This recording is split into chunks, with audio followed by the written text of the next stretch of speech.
I've recently taken note of an interesting transition point in my career. For the first time ever, I have more mentees than I have mentors.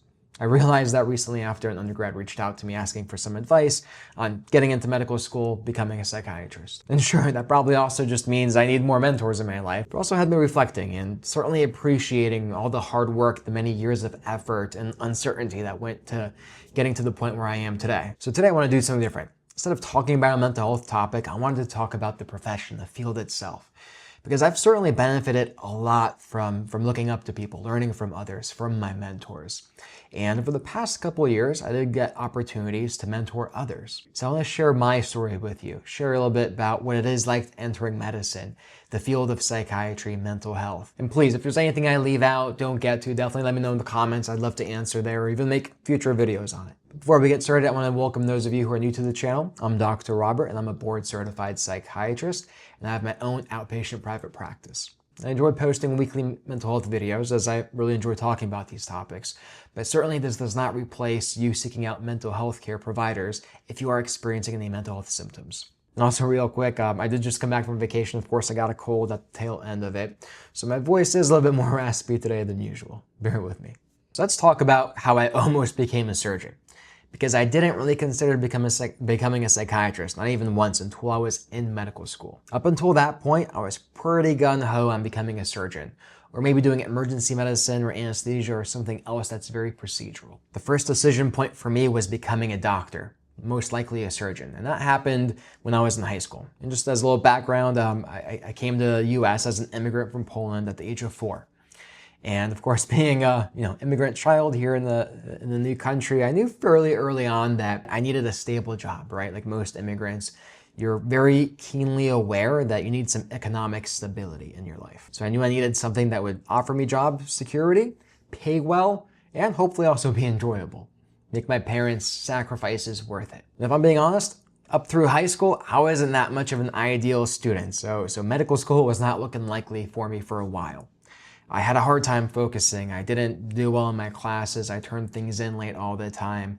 I was not a straight A student by any means, at least not until I was interested in medicine in high school. So how did that happen? This is the genuine truth. It's even when I told interviewers in medical school of how I decided to become a doctor, but it was actually through watching a TV show. Some of you may have heard of it, Grey's Anatomy. And back then, back in the day when I was watching it in high school, it was still a very new show. That was one of the main hit dramas on TV, and it was very exciting. I remember just being enthralled by these characters who seemed to be real-life superheroes. They were performing miracles on a daily basis. They seemed to really love their jobs. Maybe to a point of some detriment for some of the characters, but they were really passionate about it.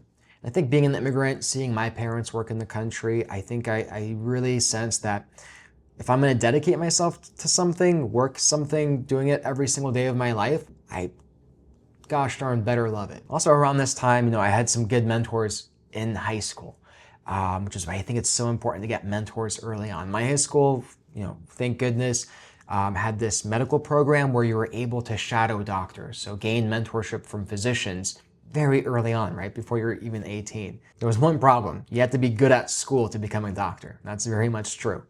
And I was not at that point. But as soon as I saw the possibilities, I also realized that, maybe I'll give this studying, learning, doing my homework an actual shot. Because I think I just wasn't invested. I had one interest up until that point that kind of dominated my life. And those were video games. Remember something clicking at that point, seeing these mentors, seeing what they were doing. No, they weren't going home and playing video games. They didn't tell me how they just, messed around throughout high school and undergrad and just happened to fall into these prestigious careers. They worked hard and they enjoyed learning. I got that sense really early on. The enjoyment of learning opens up a lot of doors and makes the process enjoyable. So I sort of turned learning into a game at that point. A game that I could play that would actually give me physical, real world, tangible results. And I do tell that to my mentees often is make sure you're treating your schoolwork almost like a game. Make it fun, make it something enjoyable, something you can really funnel your focus into. And all of a sudden, a lot of the friction will dissolve and you'll start performing really well. And that's actually kind of what happened to me. My C's and D's turned into straight A's. Now here's some advice I wish someone had given me and I give frequently to many people interested in becoming psychiatrists in particular. and that's this. If you want to become a psychiatrist, or any doctor in general, no matter the specialty, make sure you want to be a doctor first. Not a psychiatrist, not a nephrologist, not a plastic surgeon, a doctor, a bread and butter doctor. Because over 90% of your training will go into the basic sciences, into basic medicine, not into your specialty of choice. So you sure as heck better enjoy that. Because if you don't, and I've definitely had the experience of colleagues in undergrad and medical school who just genuinely weren't interested in biology. They didn't really find that much interest in figuring out, how does this microorganism replicate. They just weren't fascinated by that. And so learning, studying was a constant source of friction. And I think those are the people that then look back and say that all those years dedicated to school didn't feel like they were worth it.